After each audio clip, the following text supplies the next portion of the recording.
અમદાવાદ શહેરમાં છેલ્લા ઘણા દિવસોથી હત્યા, ફાયરિંગ અને મારામારીના અનેક બનાવો સામે આવી રહ્યા છે. અમદાવાદમાં રોજબરોજ અસામાજિક તત્વોનો ત્રાસ પણ વધી રહ્યો છે. કાયદો વ્યવસ્થાની સ્થિતિ કથળ્યા બાદ પોલીસ સફાળી જાગી અને અસામાજિક તત્વો સામે કડક કાર્યવાહી શરૂ કરી. શહેર પોલીસ દ્વારા છેલ્લા કેટલાક દિવસથી અલગ અલગ વિસ્તારોમાં કોમ્બિંગ શરૂ કરવામાં આવ્યું છે, જેમાં મોડી રાત્રે પોલીસે અમરાઈવાડી, ઓઢવ અને ખોખરા સહિતના જે વિસ્તારો છે ત્યાં કોમ્બિંગ કર્યું હતું. પોલીસે પ્રોહિબિશનના 36 કેસ, મોટર વ્હીકલ એક્ટના 8 કેસ અને તડીપાર થયેલા 7 કેસ, જુગારના 1 કેસ અને 2 આરોપીને વોન્ટેડ અને 26 હથિયાર સાથે આરોપીઓને ઝડપ્યા છે. કુલ 300થી વધારે પોલીસ અધિકારી અને કર્મચારીઓ આ કોમ્બિંગની કામગીરીમાં જોડાયા છે.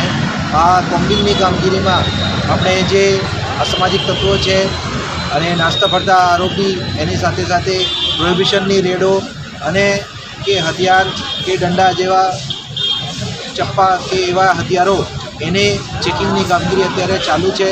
અને જે શંકાસ્પદ વાહનો છે એને ચેકિંગ અને ડિટેઇનની કામગીરી અત્યારે કરવામાં આવી રહી છે. રાજકોટ શહેરની સિવિલ હોસ્પિટલમાં વોર્ડની બહાર દર્દીઓનો રજળપાટનો એક વિડીયો વાયરલ થયો. સમગ્ર મામલે રાજકોટ સિવિલ હોસ્પિટલના પીઆરઓ હેતલ ક્યાડાનું નિવેદન આવ્યું છે સામે. તેમણે કહ્યું છે કે એમએલસી કેસ અંતર્ગત દર્દીને સિવિલમાં દાખલ કરાયો હતો. વોર્ડ નંબર 2 ખાતે દાખલ દર્દી અંગે અમારે ત્યાં ચાલ્યા ગયાની નોંધ કરવામાં આવી છે. દર્દી ખરેખર કેવી રીતે વોર્ડની બહાર પહોંચ્યો અને સમગ્ર મામલાની સત્યતા શું છે એ જાણવા સીસીટીવી ફૂટેજ મંગાવવામાં આવ્યા છે. સત્ય બહાર આવ્યા બાદ જો કોઈ ખરેખર જવાબદાર હશે તો તેમના વિરુદ્ધ નિયમ મુજબની કાર્યવાહી કરવામાં આવશે. એમને એબ્સ્કોન્ડેડ થયેલા હતા વોર્ડમાંથી અને પછી બીજી જગ્યાએથી મળી આવેલ અને પાછી હેલ્પડેસ્કના કર્મચારીઓ પાછા એમને વોર્ડમાં જ દાખલ કરવામાં આવેલ હતા. આ સમગ્ર કિસ્સામાં શું હકીકત છે તે બાબતની સીસીટીવી ફૂટેજ, તે વોર્ડના ઇન્ચાર્જ, વોર્ડના રજિસ્ટર અને આ બધાને નિવેદન લઈ એની તપાસ સમિતિ અને જે સત્ય હકીકત ખરેખર શું થયું છે, સત્ય હકીકત શું છે એ જાણ્યા બાદ જ આપણે આગળ કંઈક બોલી શકશું. અને જે કોઈ આની અંદર ઇન્વોલ્વ હશે, જો ગેરરીતિ કરીને આ રીતનું કૃત્ય થયેલું હશે તો તેની ઉપર કડકમાં કડક પગલાં લેવામાં આવશે. મહીસાગરમાં સરકારી કુમાર છાત્રાલયમાં લટકતી હાલતમાં યુવકની લાશ મળી આવી. લુણાવાડા પાસે સોનેલા ગામે બાબા સાહેબ આંબેડકર ભવન ખાતે છાત્રાલયની અંદર એક યુવકની લટકતી હાલતમાં મૃતદેહ મળી આવ્યો છે. કોઈ અગમ્ય કારણોસર જીવન ટૂંકાવ્યું હોવાની પ્રાથમિક માહિતી છે. કુમાર છાત્રાલયમાં ફરજ દરમિયાન જીવન ટૂંકાવ્યું હોવાની સૂત્રો પાસેથી માહિતી મળી છે. સમગ્ર બનાવની જાણ થતાં લુણાવાડા પોલીસ ઘટના સ્થળે પહોંચી છે. આગળની તપાસ ચાલી રહી છે. છાત્રાલયમાં લટકતી હાલતમાં યુવાનનો મૃતદેહ મળી આવ્યો છે. વધુ માહિતી મેળવીશું. મહીસાગરથી સંવાદદાતા મિતેશ ભાટિયા જોડાયા છે. મિતેશ, એક છાત્રાલયની અંદર આ યુવકનો મૃતદેહ, એ પણ લટકતી હાલતમાં, શું કારણ સામે આવી રહ્યું છે? કોઈ વાતચીત થઈ શકી છે છાત્રાલયના કોઈ સંચાલક સાથે? જી બિલકુલથી પંકજ, જો વાત કરવામાં આવે તો સરકારી છાત્રાલય આવેલી છે સોનેલા ગામ ખાતે, કે જે લુણાવાડાથી માત્ર 2 કિલોમીટર આવેલું છે ને ત્યાં ગરીબ જે વિદ્યાર્થીઓ છે તે રહેતા હોય છે. અચાનક જ ગત રાત્રિના રોજ જે પંખા પર લટકતી હાલતમાં જે મૃતદેહ મળી આવ્યો છે વિદ્યાર્થીઓ, સ્થાનિક વિદ્યાર્થી છે છાત્રાલયમાં રહેતો, અને તેની પોલીસ હાલ તપાસ કરી રહી છે. શું કારણ છે તે હજુ સુધી જાણી શકાયું નથી, પરંતુ પોલીસનો કાફલો હાલ ઘટના સ્થળે પહોંચી મૃતદેહને નીચે ઉતારી અને જે પીએમ અર્થે મોકલી આપવામાં આવ્યો છે. જી મિતેશ, આભાર માહિતી આપવા માટે. ભરૂચના અંકલેશ્વર જીઆઈડીસીમાંથી શંકાસ્પદ કેમિકલ બેરલ ભરેલ ટેમ્પો પકડાયો છે.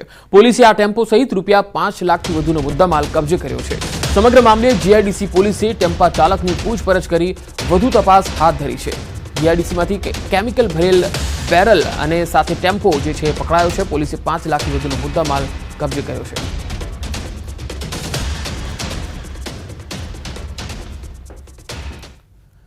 આગળ વધુ સમાચારો પર નજર કરીશું. હાલ રોકાઈશું એક બ્રેક માટે.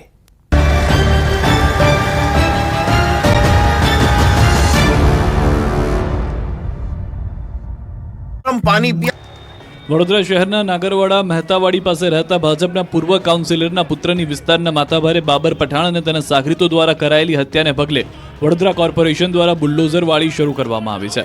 મચ્છીપેટ, નાગરવાડા રૂટની લારીઓ, શેડ સહિતના દબાણો દૂર કરવામાં આવ્યા. પાલિકા દ્વારા ફતેપુરા, કુંભારવાડા, તાંદલજા વિસ્તારમાં પણ દબાણો દૂર કરવાની કાર્યવાહી હાથ ધરવામાં આવી. ચુસ્ત પોલીસ બંદોબસ્ત હેઠળ હાથ ધરાયેલ આ કાર્યવાહી સામે સ્થાનિક લોકોના ટોળે ઉમટી પડ્યા. ખાણીપીણીની લારીઓ, ઓટલા, કાચા પાકા શેડ સહિતના ગેરકાયદેસર દબાણો દૂર કરવામાં આવ્યા. દબાણો દૂર કરવા સામે વેપારીઓએ વિરોધ પણ નોંધાવ્યો, પરંતુ પાલિકા દ્વારા કોઈની શરમ રાખ્યા વિના અને વિરોધની પરવા કર્યા વગર દબાણો દૂર કરવાની કડક કાર્યવાહી કરવામાં આવી. સ્થાનિક લોકોએ પાલિકાની આ કામગીરી સામે રોષ વ્યક્ત કર્યો, પરંતુ પોલીસ બંદોબસ્ત હોવાને કારણે ટોળે વળેલા લોકો કશું કરી ન શક્યા. પાલિકા દ્વારા 15 જેટલી લારીઓ અને 15 જેટલા કાચા પાકા શેડ તેમજ ઓટલાના દબાણો દૂર કરાયા. દબાણો દૂર કરવાની કાર્યવાહી શરૂ કરવામાં આવતા ચકચાર મચી ગઈ હતી. સુરત પાલિકાના લીંબાયત ઝોનમાં મારુતિનગરથી મદીના મસ્જિદ રોડ 18 મીટરનો છે, પરંતુ તેના પર દબાણ હોવાને કારણે આ રોડ સાંકડો થઈ રહ્યો છે. લાંબા સમયથી ફરિયાદ હતી, પરંતુ તેના પરથી દબાણ દૂર કરવાની કામગીરી થતી ન હતી. પણ અંતે પોલીસને સાથે રાખી પાલિકા બુલડોઝરવાળી કરી હતી. આ વિસ્તારમાં માથાભારે તત્વો દબાણ કરતા હોવાથી પાલિકાએ પોલીસ બંદોબસ્ત સાથે રાખીને દબાણ દૂર કરવાની કામગીરી હાથ ધરી હતી. લીંબાયત ઝોનમાં ટીપી સ્કીમ નંબર 38માં મારુતિનગર ચોકથી લીંબાયત મદીના મસ્જિદ સુધીનો રોડ પર પાલિકાએ બુલડોઝર સાથે દબાણ દૂર કર્યા હતા.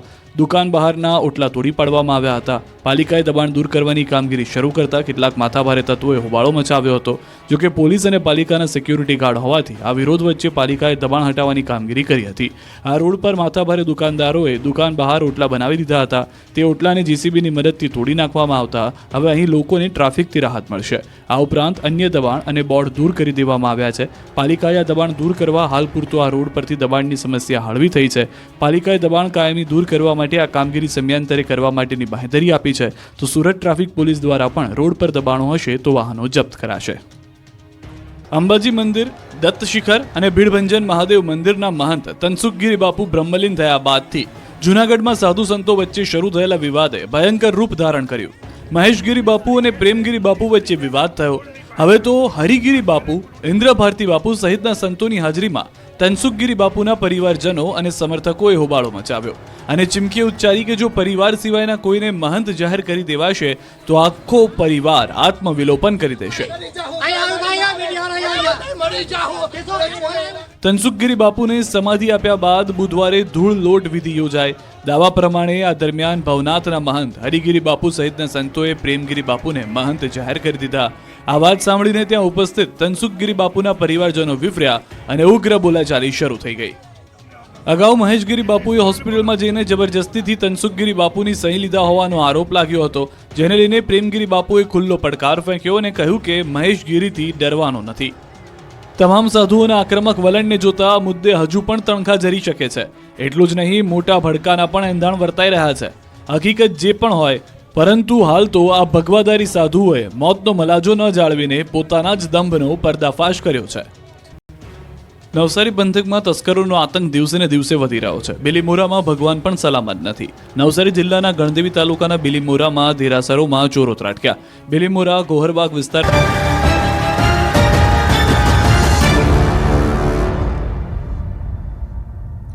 બ્રેક બાદ સમાચારોમાં આગળ વાત સુરતની. સુરતનો રાંદેર સ્થિત વિયરકમ કોઝવે 143 દિવસ બાદ ફરી શરૂ કરવામાં આવ્યો છે. રાંદેર અને સિંગણપોર ડભોલીને જોડતો કોઝવે ખુલ્લો કરતા વાહન ચાલકોને મોટી રાહત મળી છે. ચોમાસાને કારણે આ કોઝવે બંધ રખાયો હતો. કોઝવેનો લો લેવલ માર્ગ પાણીમાં સંપૂર્ણ રીતે ગરકાવ થઈ ગયો હતો, જેને કારણે આ કોઝવેને બંધ કરી દેવાયો. હવે કોઝવેને પુનઃ શરૂ કરવામાં આવતા વાહન ચાલકોને મોટી રાહત થઈ ગઈ.